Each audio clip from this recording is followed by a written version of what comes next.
Hello and welcome. I hope that you are all doing well. Thank you so much for joining me here today where we are going to talk about my first book for April.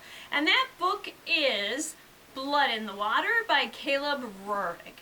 It is a YA mystery and it's the book that I chose for the teal spin of the color wheel. It also fulfills the prompt for my readathon to pick a book from the top shelf. Since I choose the books from the YA new release shelves, and this was on the top shelf of that, I chose it for that prompt. So, on to the story. Zach lives in Barton Beach, which is a beach town that gets a lot of tourists. He lives with his sister Ruby and his father Luke. Luke and his brother Flash together own the restaurant that their dad started and ran. The restaurant is called Beachcomber. Luke feels a sense of responsibility to keep his family's restaurant going. Zach works there and Ruby hangs out there during the day, mostly reading and listening to true crime podcasts. It's spring break, and so the town is really busy, overrun with visitors.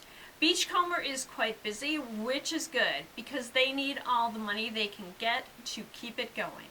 The restaurant desperately needs repairs and upgrades. And although Flash and Luke both own the restaurant, Luke runs it alone. Flash, who was a surf champion back in the day, prefers to get odd jobs to make ends meet. So Zach is surprised when he walks into the freezer and Flash is there. Flash says he's hanging out because he needs a bag of frozen vegetables for his eye, which a disgruntled tourist punched. Zach loves Flash, and they have a really close relationship. As Flash leaves the restaurant, his old surfing competitor and he get into a fight. They get pulled apart and each go their separate ways. So Zach is surprised the next day when the police come into Beachcombers to inform them that Flash was found dead. As they investigate, they discover that Flash was murdered. While Zach suspects Flash's old surf competitor, the police suspect Luke. Unhappy with the direction that the official investigation is going in, Zach does some investigating of his own. Ruby listens to true crime podcasts and shares the information she learns from them with Zach to guide his investigation. What Zach doesn't realize is that digging into people's pasts and their business, even if it's in pursuit of justice, can be very dangerous. If he doesn't watch out, he just may be next. Blood in the Water is part of the Hunt a Killer series of books, and it's quite enjoyable. It includes pictures that Zach takes while investigating and images of newspaper articles from the past. So there's one of the newspaper articles. There's some photos that Zach took of documents that he found. What are some other titles to read if you liked this book or vice versa? And I believe all these books include additional elements like text message excerpts or document images or podcast transcripts. We'll start with the first book in the Hunt a Killer series. And these books in this series are all written by different authors. This is Perfect Score, and it's written by Angelica Monai, writing as A.M. Ellis. And I've talked about this title before, so I will try to quickly summarize. Jolene is on her way to her private school, North Shore Prep. She's going to be late for AP Calculus again.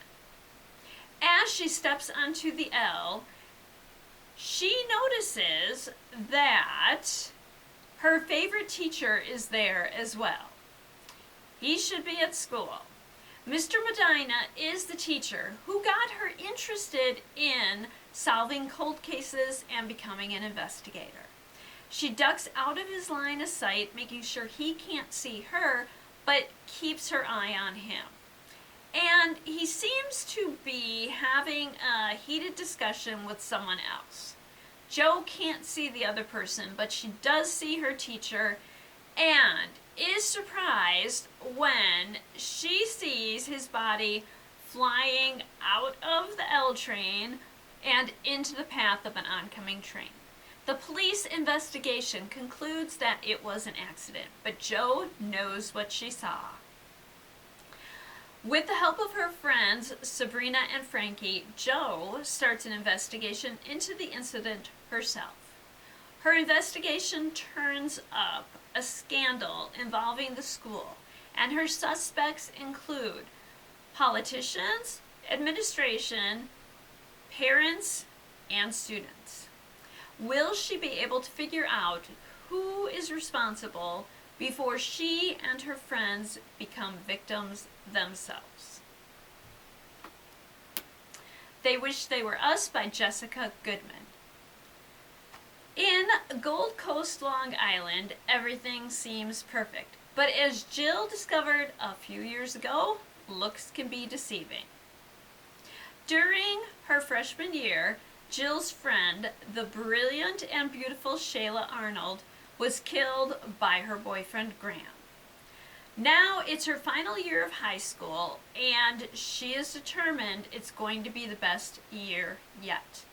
But Jo receives a text claiming that Graham is innocent. If that's true, then who killed Shayla? Jill decides to find out, but her search for the truth may put her future and her life at risk. Our final book is one that I've talked about before, but it is so good it's worth mentioning again. And it is A Good Girl's Guide to Murder. It is the first book in the Good Girl's Guide to Murder series. 5 years ago, high school senior and Golden Girl Andy Bell was murdered. Her boyfriend Sal was responsible, and when confronted, he killed himself. Pip can see that the murder still haunts her town. But Pip has never believed that Sal is the killer. When she was younger, she knew Sal, and he was so nice to her when he didn't need to be. How could he be the killer? For her senior project, Pip is going to look into the crime. What she discovers takes her on a trail of dark secrets that just may prove Sal's innocence. But someone does not want Pip looking into the past, and she just now may be in danger. I hope that you enjoyed this look at Blood in the Water and other mysteries that involve teens investigating murder. I'll be back next week when we will discuss the third book in the Magicians series, The Magician's Land by Lev Grossman. I hope that you will join me then, and until then, I hope that you enjoy all that you do and all that you read. And thank you!